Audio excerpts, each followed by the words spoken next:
another episode of the Benita Show. Man, I'm sitting here with NASA Nate. NASA, can I shake your hand or is that a no-no? Go ahead, we'll try. Who knows what'll happen. Okay. NASA, thank you for coming on the show, NASA. We've been trying to get NASA Nate on the show for a little bit, and finally we got him here tonight.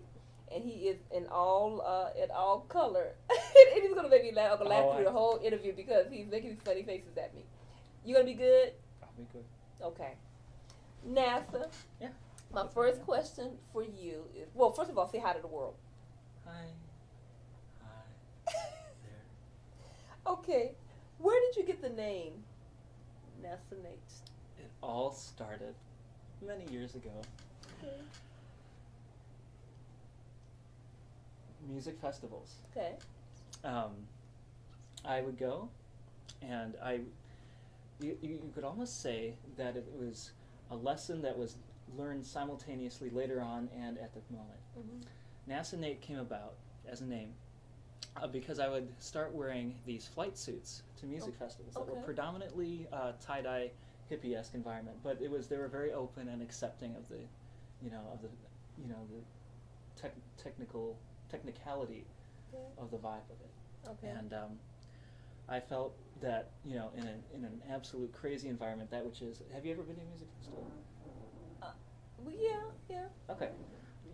Crazy environment. Just everything happening all over the place. Okay, and I felt that I needed at least 15 zippered pockets. Okay. And flight suits could deliver that kind of thing. They and I liked the style and the functionality. And so I put on this flight suit, and the name NASA Nate kind of began to fit together as an NA kind of play on words. Mm-hmm. And from there it built, I got a NASA logo, and then from there it evolved into actually one day shedding the suit like a cocoon.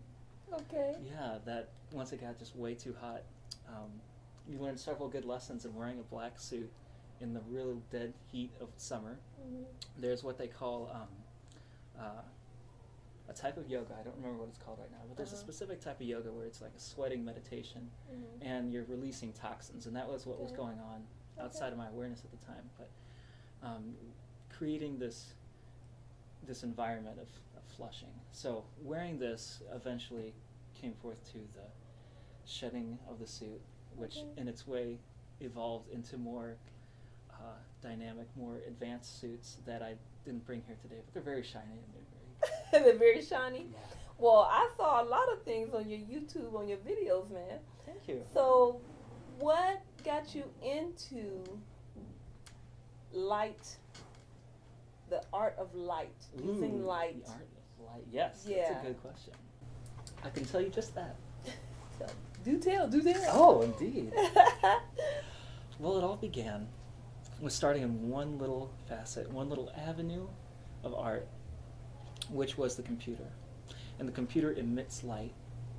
And from that natural transition, I started connecting the dots between computer graphics and computer projection and old-fashioned, what they call analog lighting, like oils and colored lights. Mm-hmm. And from way a long time ago, being able to I remember sitting in my parents' bathroom, playing with the family laptop and the family camera and a few pieces of crystal, a few pieces of the family's Thanksgiving, I don't even know what. But it was good. It was glass. It was laptops.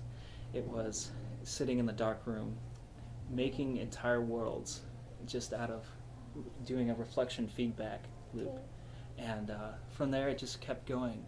And the more I experimented in connecting different types of art together, the more something inside me goes, ooh.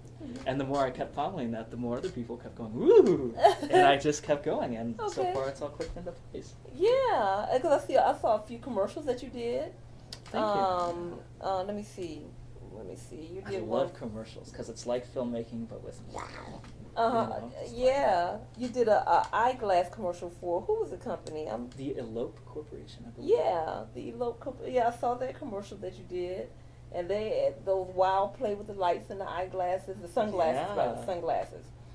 And interesting. And you did something for a kids show. Am I right? What is this? A kids show. Kids show? Play. Yeah, I'd love to. Play. It was Play. Oh, Play Visions. Yeah. Right, I understand. Okay, those were kids' novelty products. Kids' novelty products. Show, okay. But in a way, I bet it was a show on the production floor. Okay. These guys excelled in rubber hats with little spikies on it. You could pull the rubber hat over, even past your skull, all the way, like that, and you'd look like a bug thing. And it was made out of this special kind of plasticized oil that was almost like a rubber, kind of like this stuff, but it doesn't exist. So anyway, the kind of plasticized oil, you could take a piece of it and stretch it like this far. It was amazing. And a few other industries have picked up on it, and it's the coolest stuff I ever saw. And I was like, I gotta get into this. So I called the company.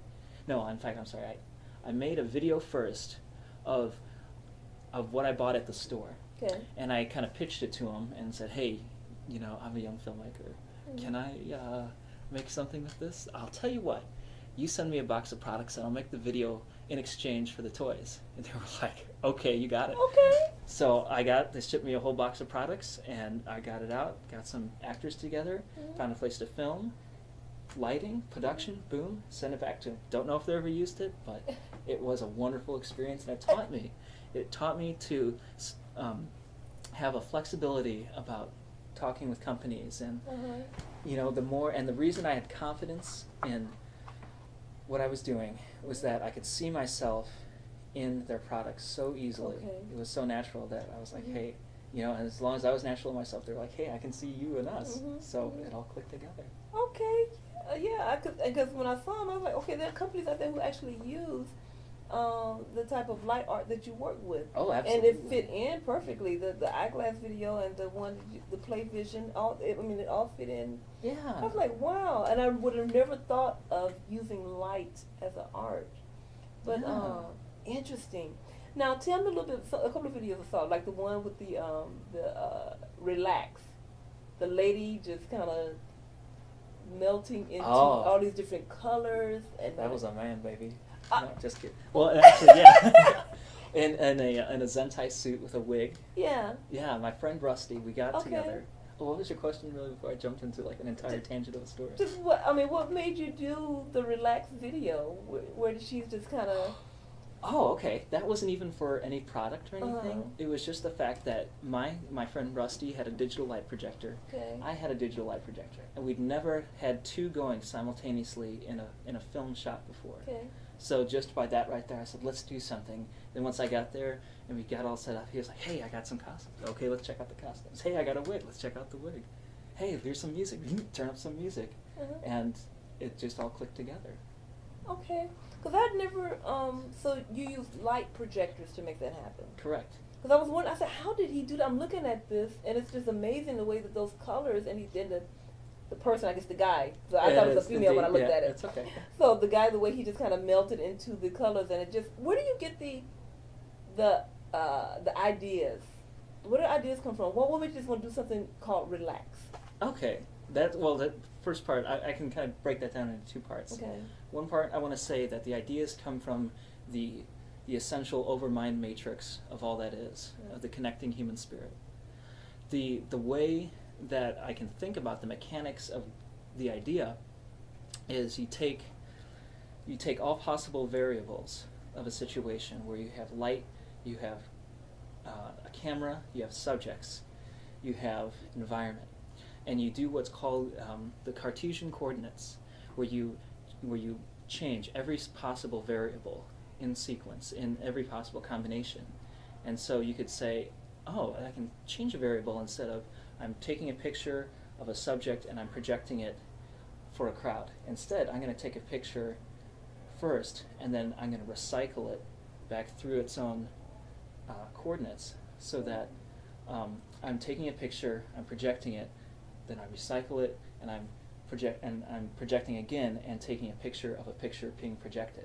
So I'll slow down. Sorry, I get fast sometimes. Yeah, but go ahead. Okay, so let's say that you create a loop within a loop, so that it's not just production, filming, special effects. Sometimes you weave the special effects several layers into itself. Okay. That's kind of thing George Lucas did with Star Wars. Got it. So that's Because I saw you were the one. I think Spectre of the Mind. Was that one of them called Spectre of the Mind? Yeah, I remember that. Okay. Yeah, Spectre of Mind. Yeah, where you talking one way, then there's something else talking right here, and I was like, you're good with the special effects, man. Thank you. That it was a vocal. That was a little thing I did for a TV show. That's just had an opportunity. I'm like that. Yeah. Is all this self-taught? Absolutely. Okay. I dropped out of film school to learn how to make film. Yep, and I'll tell you, if anyone's interested in just exploding their mind in their field, go onto Wikipedia and connect the good feeling of ooh when you learn something. And if you can connect a good feeling with learning something new to going different places on the internet, that can a massive amount, more than any college will ever let you be aware, because it's so up to date, and you learn the language of the field that you're using. And further beyond that, go into a field, go into an actual set, whatever the field is. If you're a plumber, find where there are leaks, and plumbers will appear. And you can learn, in my experience, more from the actual people doing the actual things than in any college classrooms. Because in all of my professional dealings in film sets, I've never ran across a college classroom with the textbooks. They've all been film sets. So that's my own. And you don't have to agree, it's okay.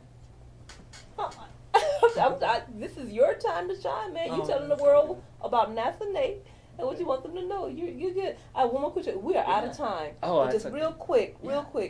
I saw your voodoo video. I guess it was spelled VUDO, and somebody had a little doll thing, and the person was moving as they moved the doll. Can you describe it more? I've done a lot. Sorry. Well, you had, it was two of you, and one person was making the doll do whatever, and then the person was mimicking the doll. I remember, yes. With all the color and the lights and all that stuff. Now, what made you decide to do that one? That was literally, to answer real quick, that was like in the same day we did the woman who was a man, with the projections with inside the loop. Mm-hmm. So that was just more, we just had more props and doing things. And my friend took a wine uncorker that does the... Yeah, right. You know, and we were like, hey, let's do something with that. You know, it was just, why not? Okay, why not? Well, one last thing do you have anything you want to say to the world before we go? Because we are out of time. Okay. Guys, real quick. Believe in yourself.